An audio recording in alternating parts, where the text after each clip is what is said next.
ఉత్తరాంధ్ర సుజల స్రవంతి ఇది ఉత్తరాంధ్ర ప్రజల యొక్క ఆకాంక్ష. ఎప్పటికప్పుడు ప్రభుత్వాలు మాటలు చెప్తున్నాయి, పూర్తి చెయ్యవు.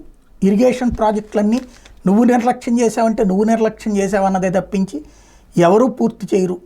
100 ప్రాజెక్టులు అనుకుంటే 1-2 పూర్తికే ఎవరికాళ్ళు రాజకీయాలు చేసుకునేటటువంటి దశలో ఈ దఫా పూర్తి చేసి చూపెడతామని ప్రభుత్వం చెప్తోంది.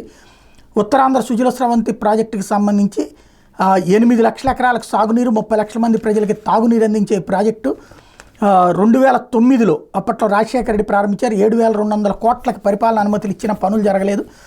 అదే సందర్భంలో ఇప్పుడు వచ్చేటప్పటికి ఫేజ్ 1 కింద 2022లో 2022 కోట్లతో 2014లో అనుకున్నాక కొంత పని జరిగాక ప్రభుత్వం పనులు నిలిపేసింది. 2020లో ఆర్భాటంగా 17,028 కోట్లకు పరిపాలన అనుమతులు ఇచ్చిన 5 రూపాయల పని కూడా చేయలేదు అని ప్రకటించారు. సవాళ్ళ నదికి మించి పనులు పూర్తి చేస్తాం, శారదా నది మీద 4 పథకాలని 2019-24 మధ్య రూపాయి కూడా ఖర్చు పెట్టలేదని పేర్కొన్నారు.